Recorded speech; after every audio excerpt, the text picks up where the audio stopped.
या ऑनलाईन क्लासमध्ये सर्व बी-ए सेकंड इयरच्या विद्यार्थ्यांचं या ठिकाणी स्वागत करतो. विद्यार्थी मित्र हो, आजच्या तासाला आपल्याला विकासाच्या अर्थशास्त्रामधील अ,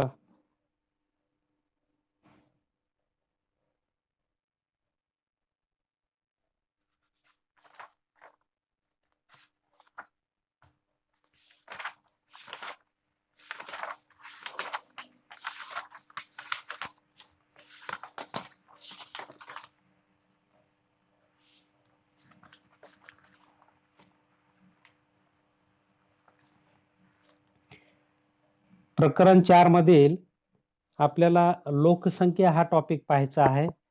यापूर्वीच्या तासाला आपण याच प्रकरणामधील नॅचरल रिसोर्सेस हे आपण पाहितलेले आहेत. नैसर्गिक साधन संपत्ती आपण पाहितलेली आहे. नैसर्गिक साधन संपत्ती आपण पाहतो की 2 प्रकारात तिचं वर्गीकरण केलेलं आहे. नवीकरणीय आणि अनवीकरणीय. नवीकरणीयमध्ये आपण पाहतो की जे आपल्याला पुन्हा निर्माण करता येतात, ज्याच्यामध्ये आपण काही घेतलेलं उदाहरण घेतले होते की समजा अ, मा की निसर्गापासून जे आपल्याला मोफत मिळतं, जसं की आपण पाहतो की त्यामध्ये जमीन आहे, अ, पाणी आहे, मासेमारी व्यवसाय आहे किंवा जंगलातून मिळणारे आपल्याला विविध पदार्थ आहेत, त्यापासून आपल्याला मोठ्या प्रमाणात उत्पन्न मिळतं. तर ही सगळी नॅचरल रिसोर्सेस आहेत आणि त्यानंतर जी अ, आपल्याला निर्माण करता येत नाहीत, अनवीकरणीय जे रिसोर्सेस आहेत ते मात्र आपल्याला निर्माण करता येत नाही. त्याचा उपलब्ध साठा जो आहे त्याचा पर्याप्त वापर करावा लागतो. आवश्यक तेवढाच करावा लागतो. त्याचा अनावश्यक आणि अपव्यय जर केला तर आपल्या देशाचं नुकसान होऊ शकतं आणि म्हणून त्याचा काटकसरीने वापर केला तर देशाच्या विकासामध्ये या दोन्ही साधनांचा मोठा रोल असतो. त्याशिवाय आपण पाहतो की पुढे जाऊ शकत नाही, की न आपल्याला उद्योग क्षेत्रामध्ये जर किंवा आपल्या गरजा पूर्ण करायच्या असतील, तर या साधनांचा वापर आपल्या लाईफमध्ये करावाच लागतो. म्हणून त्याचा पर्याप्त वापर होणे गरजेचं आहे आणि त्यानुसार आपल्या देशाचा विकास या ठिकाणी केला जातो.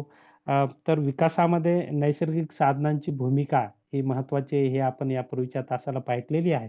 तर आजच्या तासाला आपल्याला अ, लोकसंख्येच्या बाबतीत अ, एक पर्याप्त लोकसंख्येचा सिद्धांत या ठिकाणी पाहायचा आहे. यापूर्वी आपण थोड्याफार प्रमाणात लोकसंख्येचा अभ्यास केलेला आहे. अ, तर यामध्ये आपल्याला विकासाच्या संदर्भात अ, लोकसंख्या पूरक ठरते, की मारक ठरते किंवा कशा प्रकारची अनुकूल असते, या बाबतीतले विचार या ठिकाणी आपल्याला पाहायचे आहेत.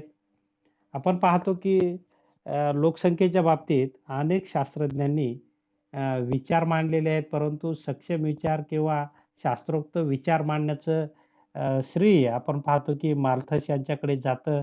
माल्थसच्या नंतर मग आपण लोकसंख्येवर बरेच विचार येऊ लागलेले होते. परंतु त्यापूर्वी आपण पाहतो त्यापूर्वीही लोकसंख्येवर विचार मांडलेले होते किंवा लोकसंख्या ही विकासाला पूरक असते का अडचणीची असते, अशा प्रकारचे विचार मांडलेले आहेत. आपण पाहतो की व्यापारवाद्यांनी लोकसंख्येच्या वाढीचं समर्थन केलेलं आहे. त्यानंतर निसर्गवाद्यांनीही लोकसंख्या वाढीचं समर्थन केलेलं आहे. त्यानंतर ॲडम स्मिथनं देखील लोकसंख्या वाढीचं समर्थन केलेलं आहे. परंतु आपण पाहतो की नंतरच्या काळात लोकसंख्या वाढ ही विकासात अडथळा ठरू लागली.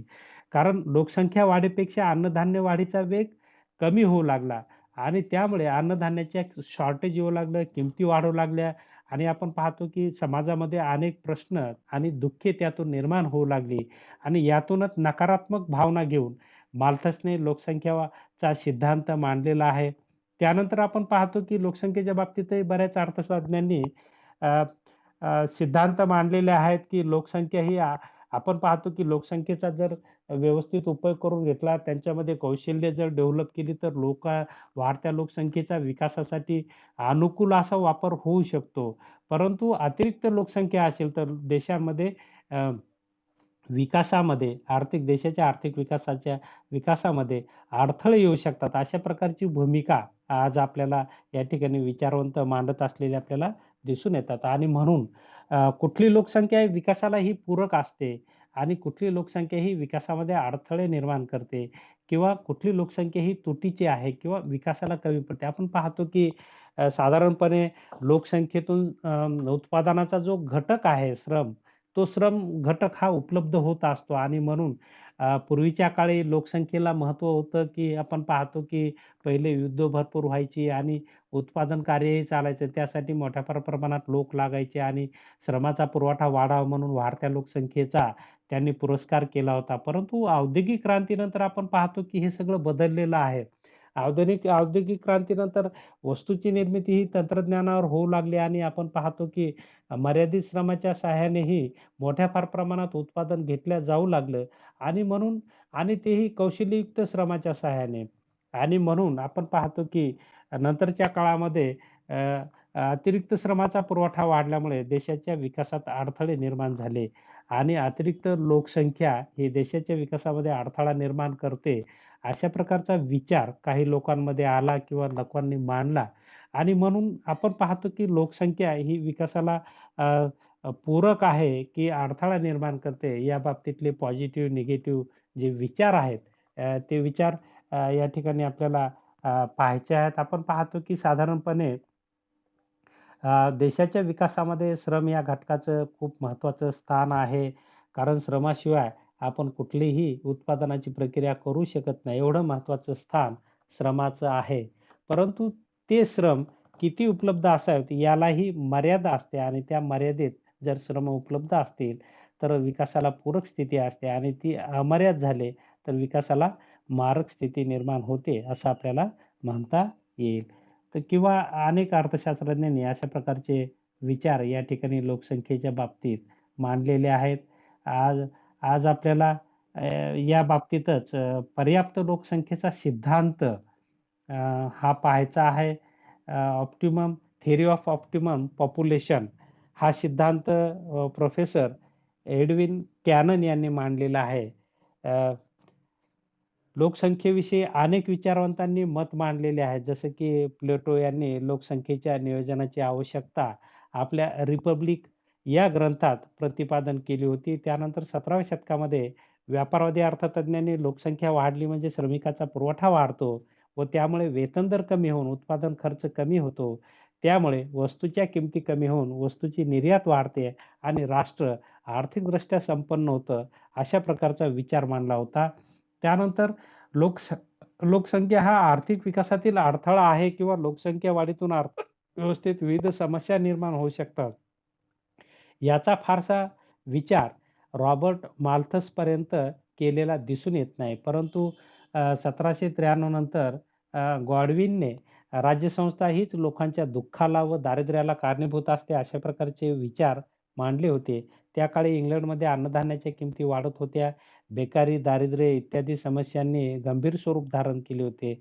याचे खरे कारण वाढती लोकसंख्या आहे, हे माल्थसने आपल्या लोकसंख्या सिद्धांतामधून जगाला दाखवून दिले, की वाढती लोकसंख्या अनेक समस्या निर्माण करते आणि त्यातूनच समाजामध्ये दुःख निर्माण होतात. अशा प्रकारचे निराशावादी विचार माल्थस यांनी मांडलेले आहेत. परंतु आपल्याला अं, पुढे याहीपेक्षा एक प्रगल्भ विचार आपल्याला या ठिकाणी सर एडवर्ड यांनी 1815 मध्ये essay on the application of capital to land या ग्रंथामध्ये 1915 मध्ये essay on application of capital to land या पुस्तकात त्यांनी लोकसंख्या वाढीमुळे श्रमाचे विशेषीकरण शक्य होते व त्यामुळे उत्पादकता वाढते असा विचार मांडला. तसेच सिज्विकने प्रिन्सिपल ऑफ पॉलिटिकल इकॉनॉमी या ग्रंथात या सिद्धांतातील मूलभूत संकल्पना सूचित केलेली आहे. अ, त्यानंतर शास्त्रीय पद्धतीने सिद्धांत मांडण्याचे श्रेय एडविन कॅनन यांना जाते. त्यानंतर रॉबिन्स, डॉल्टन, अ, त्यानंतर साउंडर्स यांनी या सिद्धांताला लोकप्रियता मिळवून दिलेली आहे. आपण पाहतो की पर्याप्त लोकसंख्या सिद्धांतातील पर्याप्त या शब्दाला त्यांनी वेगवेगळे अर्थ देखील जोडलेले आहेत. पर्याप्त म्हणजे लोकसंख्या म्हणजे योग्य लोकसंख्या, युक्ततम लोकसंख्या असे अनेक पर्यायी शब्द या ठिकाणी वापरलेले आहेत. अ, या सिद्धांतातील मूल तत्व असे आहे, की एखाद्या देशातील लोकसंख्या त्या देशातील उत्पादन तंत्र, साधनसामग्री, कच्चा माल इत्यादी परिस्थिती विचारात घेता दरडोई जास्तीत जास्त उत्पादन किंवा उत्पन्न मिळवून देत असेल, तर ती पर्याप्त लोकसंख्या. कशाला म्हटलं त्यांनी पर्याप्त लोकसंख्या? जी लोकसंख्या जास्तीत जास्त उत्पादन मिळवून देते किंवा जिच्यामुळे जास्तीत जास्त दरडोई उत्पन्न प्राप्त होते, अशा प्रकारच्या लोकसंख्येला त्यांनी पर्याप्त लोकसंख्या असं म्हटलेलं आहे. मग यापेक्षा जास्त लोकसंख्या असेल, त्याला अतिरिक्त लोकसंख्या म्हटलेलं आहे आणि यापेक्षा कमी लोकसंख्या असेल, तर त्याला न्यून लोकसंख्या असं म्हटलेलं आहे. कॅनन यांनी पर्याप्त लोकसंख्येची व्याख्या पुढीलप्रमाणे केलेली आहे. विशिष्ट काळात किंवा विशिष्ट परिस्थिती असताना म्हणजे किंवा इतर परिस्थिती आहे तशीच राहिली, तर उत्पादनाचा एक अत्युच्च बिंदू गाठला जातो. त्यावेळी असलेली लोकसंख्या त्यापेक्षा जास्त अगर कमी असेल, तर उत्पादन कमी होईल. अशा लोकसंख्येला त्यांनी पर्याप्त लोकसंख्या असं म्हटलेलं आहे. म्हणजे उत्पादनाचा सर्वोच्च बिंदू गाठून देणाऱ्या लोकसंख्येला त्यांनी पर्याप्त लोकसंख्या असं म्हटलेलं आहे. त्यापेक्षा जास्त लोकसंख्या असेल, तर ती अतिरिक्त असेल आणि त्यापेक्षा कमी लोकसंख्या असेल, तर ती न्यून लोकसंख्या, न्यून म्हणजे कमी लोकसंख्या असेल. अशा प्रकारे लोकसंख्येचं 3 भागात त्यांनी वर्गीकरण केलेलं आहे. पर्याप्त लोकसंख्या, अतिरिक्त लोकसंख्या आणि न्यून लोकसंख्या. जी लोकसंख्या सर्वोच्च उत्पादन प्राप्त करून देते, त्याला त्यांनी पर्याप्त लोकसंख्या असं म्हटलेलं आहे. आणि अशा प्रकारची म्हणजे इतर परिस्थिती त्यांनी स्थिर गृहीत घेतलेली आहे. ज्यामध्ये नैसर्गिक साधनसंपत्ती असेल किंवा तंत्रज्ञान असेल, हे त्यांनी स्थिर गृहीत घेऊन ज्या उपलब्ध लोकसंख्येच्या माध्यमातून देशामध्ये सर्वोच्च उत्पादन जर निर्माण होत असेल, तर ती लोकसंख्या ही पर्याप्त असते आणि त्यापेक्षा कमी लोकसंख्या असेल, तर ती न्यून लोकसंख्या असते आणि त्यापेक्षा जास्त लोकसंख्या असेल, तर ती लोकसंख्या, अतिरिक्त लोकसंख्या असं त्यांनी म्हटलेलं आहे. थोडक्यात उपलब्ध नैसर्गिक साधनसामग्री, तंत्रज्ञान आणि भांडवल यांच्या मदतीने ज्या लोकसंख्येमुळे देशातील उत्पन्न जास्तीत जास्त असते. पहा, उपलब्ध नैसर्गिक साधनसामग्री, तंत्रज्ञान आणि भांडवल यांच्या मदतीने ज्या लोकसंख्येमुळे देशातील उत्पन्न जास्तीत जास्त असते, त्या लोकसंख्येच्या प्रमाणाला त्यांनी पर्याप्त लोकसंख्या असं म्हटलेलं आहे. म्हणजे देशामध्ये जी उपलब्ध नैसर्गिक साधनसंपत्ती आहे, तंत्रज्ञान आहे आणि भांडवल आहे, जे उपलब्ध आहे, जे स्थिर आहे, त्याचा वापर करून जास्तीत जास्त लोकसंख्या ही सर्वोच्च जे उत्पादन प्राप्त करून देते, त्या लोकसंख्येला त्यांनी पर्याप्त लोकसंख्या असं म्हटलेलं आहे. त्यानंतर दुसरी एक व्याख्या या ठिकाणी साउंडर्सने केलेली आहे, की ज्या लोकसंख्येमुळे महत्तम आर्थिक कल्याण साधले जाते, ती लोकसंख्या म्हणजे पर्याप्त लोकसंख्या. आता आपण पाहतो, की याचा अर्थ तोच आहे. महत्तम लोकसंख्या कोणाला म्हणायचं? महत्तम कल्याण म्हणजे सर्वांच्या भौतिक गरजा पूर्ण होणे. अ, त्यामुळे जास्तीत जास्त भौतिक गरजा पूर्ण किंवा लोकांमध्ये समाधानाची भावना निर्माण होणे. तर असं केव्हा होतं, की ज्यावेळेस लोकांकडून चांगल्या प्रकारचं उत्पादन होतं, जास्तीत जास्त उत्पादन होतं किंवा लोकांचं दरडोई उत्पन्न जास्त असतं, त्यावेळेस ही स्थिती असते आणि या स्थितीला कॅनन यांनीही पर्याप्त लोकसंख्या असं म्हटलेलं आहे. सिद्धांताची गृहीते कॅनन यांच्या पर्याप्त लोकसंख्या सिद्धांताची गृहीते या ठिकाणी आपल्याला दिलेली आहेत. 2 गृहितांवर आधारित हा सिद्धांत आहे. त्यामध्ये पहिलं गृहीत आहे, की देशातील लोकसंख्या वाढत असताना श्रमिकांचे एकूण लोकसंख्येशी असलेले प्रमाण मात्र स्थिर असते, कायम असते. म्हणजे श्रमिकांची संख्या ही स्थिर त्यांनी गृहीत घेतलेली आहे. लोकसंख्येत वाढ होत असली तरी श्रमिकांची संख्या मात्र कायम देशातील एकूण लोकसंख्या वाढत असताना श्रमिकांचे एकूण लोकसंख्येशी जे प्रमाण असते ते कायम असते. म्हणजे एकूण लोकसंख्येचे जे श्रमिकांचं प्रमाण असतं ते स्थिर त्यांनी गृहीत घेतलेलं आहे. दुसरं गृहीत घेतलेलं आहे, की देशातील नैसर्गिक साधनसामग्री, भांडवलाचा पुरवठा आणि उत्पादन तंत्रज्ञान हे सर्व घटक त्यांनी स्थिर गृहीत घेतलेले. जे आहेत त्यामध्ये हे घटक उपलब्ध असतात, परंतु ते स्थिर असतात. त्यामध्ये बदल होत नाही. जी देशामध्ये नैसर्गिक सामग्री आहे, भांडवल पुरवठा आहे आणि उत्पादन तंत्रज्ञान आहे. आहे त्या तंत्रज्ञानाचा वापर करून जी लोकसंख्या सर्वोच्च उत्पादन प्राप्त करून देते, त्या लोकसंख्येला त्यांनी पर्याप्त लोकसंख्या असं म्हटलेलं आहे. आणि म्हणून त्यांनी नैसर्गिक साधनसामग्री, भांडवलाचा पुरवठा आणि उत्पादन तंत्र हे घटक स्थिर ठेवलेले आहेत. म्हणजे कॅनन यांनी पर्याप्त लोकसंख्या सिद्धांत मांडत असताना 2 गृहीतक घेतले. त्यामधील पहिलं गृहीतक म्हणजे देशातील लोकसंख्या वाढत असताना श्रमिकांचे एकूण लोकसंख्येशी असलेले प्रमाण हे स्थिर असते. त्यानंतर दुसरं गृहीतक देशातील नैसर्गिक साधनसामग्री, भांडवलाचा पुरवठा आणि उत्पादन तंत्र हे सर्व घटक त्यांनी स्थिर राहतात असं म्हटलेलं आहे. कॅनन यांनी पर्याप्त लोकसंख्येच्या सिद्धांतामध्ये विशिष्ट देशातील लोकसंख्येच्या न्यून लोकसंख्या, पर्याप्त लोकसंख्या आणि अतिरिक्त लोकसंख्या या अशा 3 अवस्थांचे विश्लेषण केलेले आहे. त्यामधील पहिली अवस्था आपण पाहूया. पर्याप्त लोकसंख्या त्यांनी कशाला म्हटलेलं आहे? Optimum population. सर्वाधिक दरडोई वास्तव उत्पन्न मिळवून देणारी लोकसंख्या म्हणजेच पर्याप्त लोकसंख्या, असं त्यांनी पर्याप्त लोकसंख्येला अर्थ केलेला आहे किंवा व्याख्या केलेली आहे. यालाच युक्त किंवा आदर्श लोकसंख्येचं प्रमाण असंही त्यांनी म्हटलेलं आहे. या ठिकाणी दरडोई वास्तव उत्पन्न सर्वाधिक असल्यामुळे देशातील लोकांचे महत्तम आर्थिक कल्याण साधल्या जाते. म्हणजे ज्या ठिकाणी महत्तम आर्थिक कल्याण साधल्या जाते ती लोकसंख्या म्हणजेच पर्याप्त लोकसंख्या किंवा ज्या ठिकाणी सर्वोच्च दरडोई वास्तव दरडोई उत्पन्न असतं किंवा तशा प्रकारचं मिळवून देणारी लोकसंख्या असते, त्याला त्यांनी पर्याप्त लोकसंख्या असं म्हटलेलं आहे. दुसरी अवस्था त्यांनी न्यून लोकसंख्येची सांगितलेली आहे. अंडर पॉप्युलेशन ज्याला आपण म्हणतो. देशातील प्रत्यक्ष लोकसंख्या पर्याप्त किंवा युक्त लोकसंख्येपेक्षा कमी असेल, तर त्या लोकसंख्येला त्यांनी न्यून लोकसंख्या असं म्हटलेलं आहे.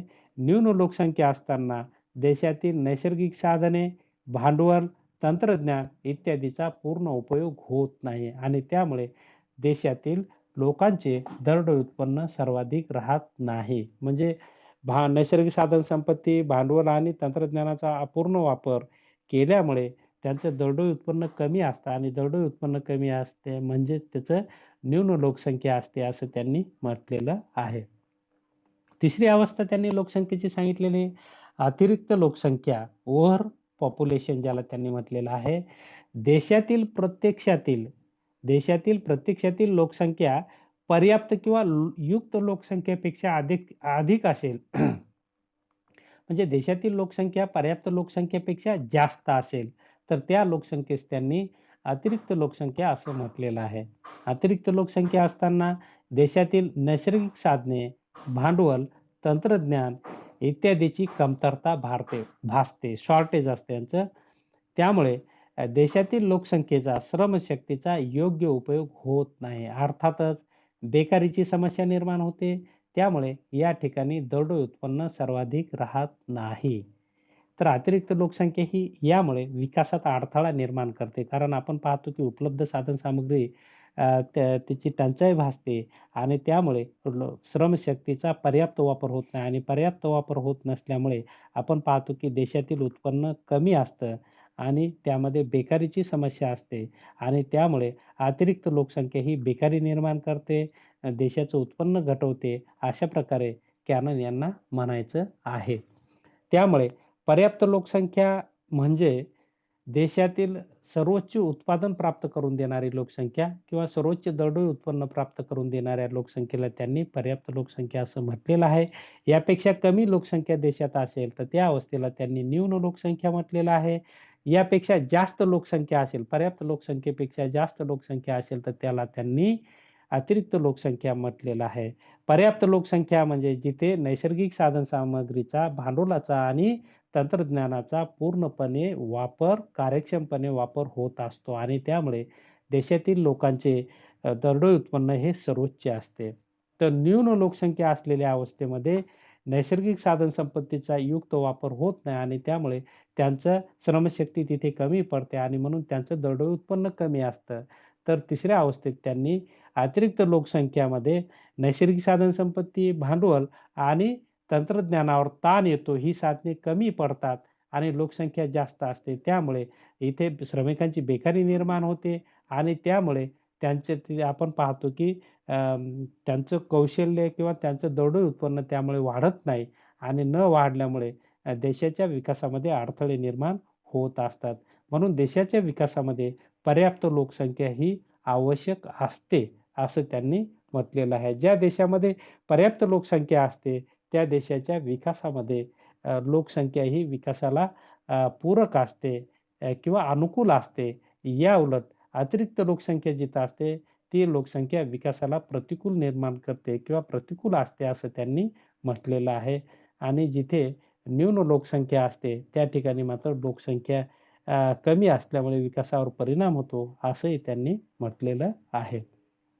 तर थोडक्यात हे काही निष्कर्ष या अवस्थेवरून आपल्याला काढता येतील. या ठिकाणी त्यांनी एक टेबल दिलेलं आहे आणि या टेबलमध्ये देशातील लोकसंख्या, एकूण उत्पन्न आणि दरडोई उत्पन्न याची त्यांनी तुलना केलेली आहे आणि या तुलनेवरून त्यांनी न्यून लोकसंख्या, पर्याप्त लोकसंख्या आणि अतिरिक्त लोकसंख्या याचं स्पष्टीकरण केलेलं आहे.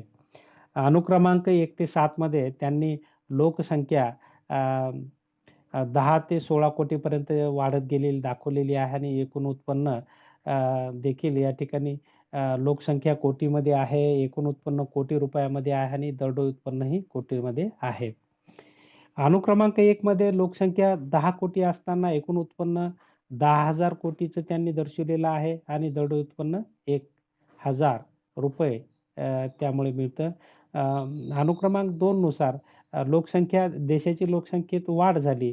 11 कोटी झाली त्यामुळे एकूण उत्पन्नात वाढ होते 12,000 अ, अ, 100 कोटी रुपये तर दरडोई उत्पन्न ₹1,100.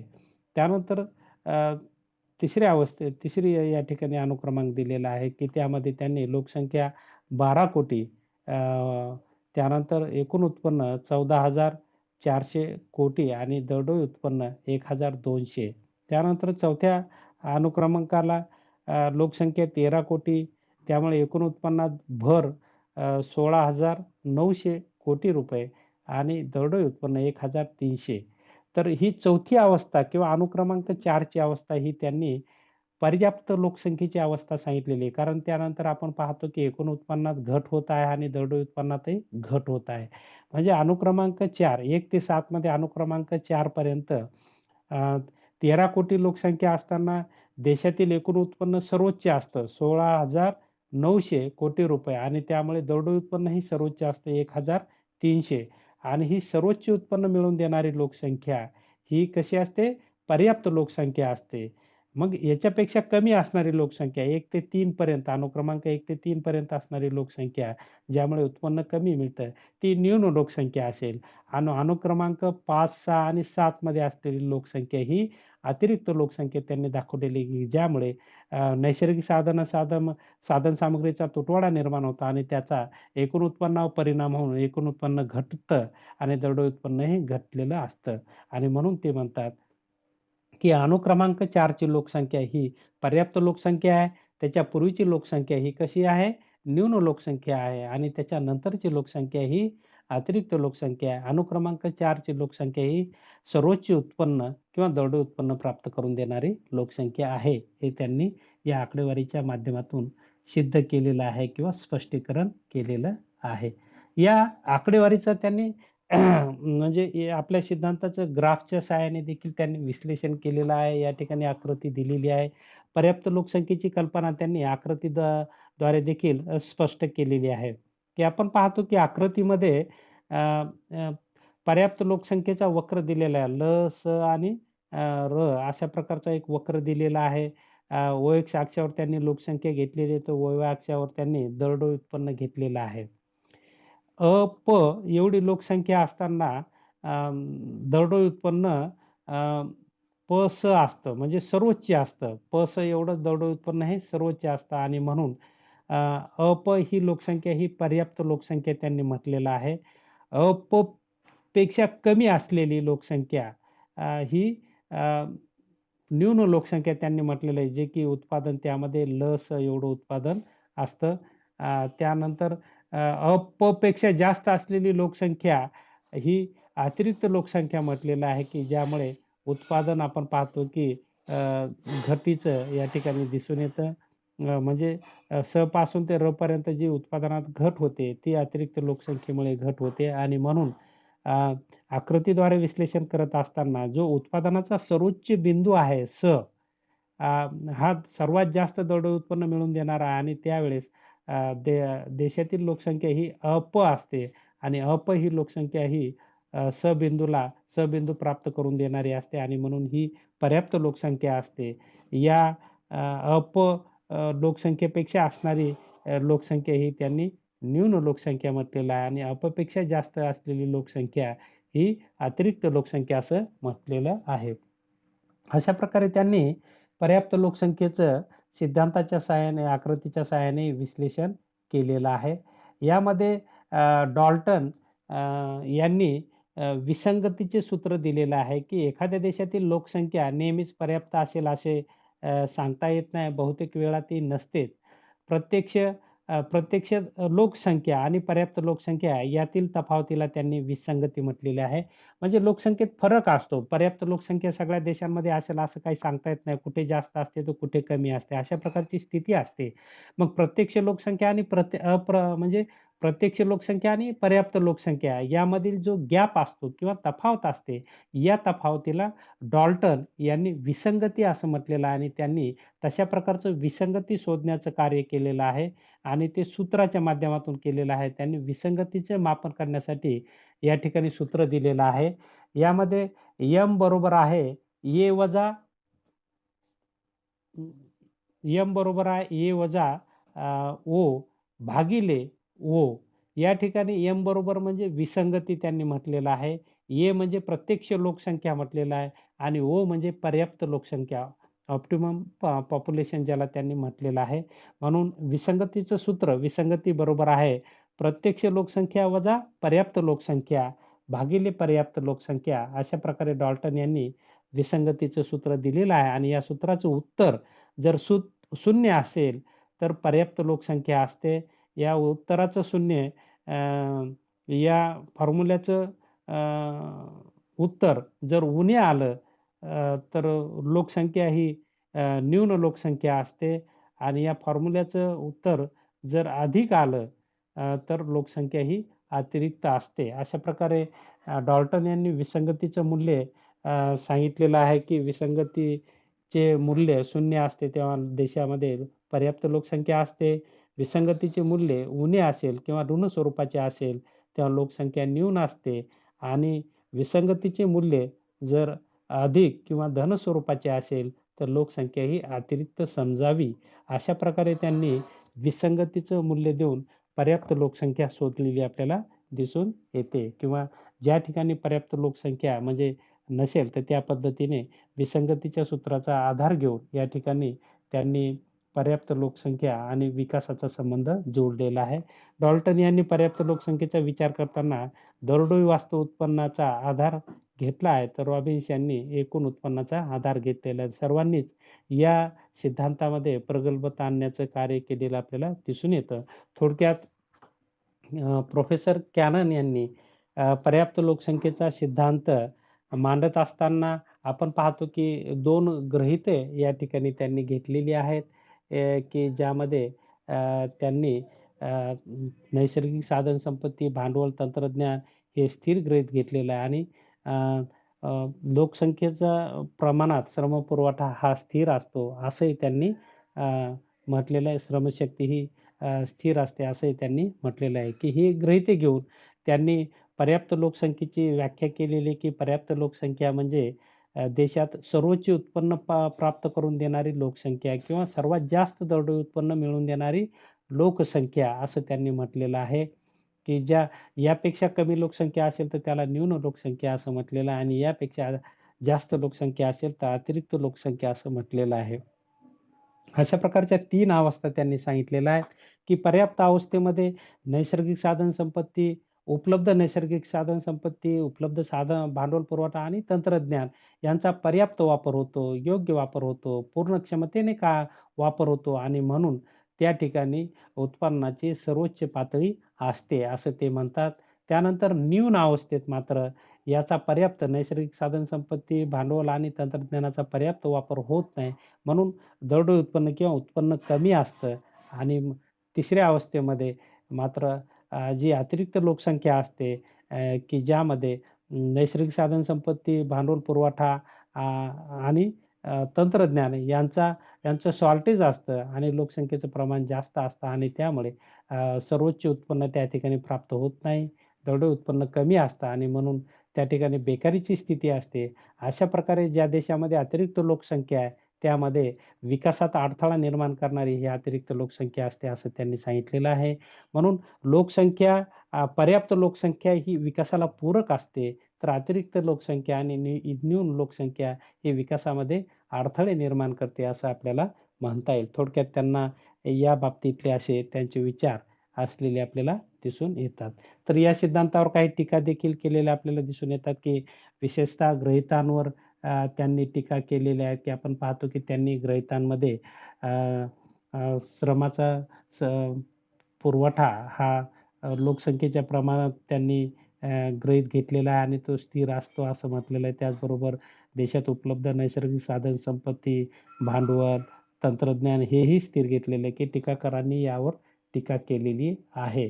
त्यानंतर ते म्हणतात, की देशातील राष्ट्रीय उत्पन्न आणि लोकसंख्येची अचूक गणना करणे जवळ-जवळ अशक्य आहे.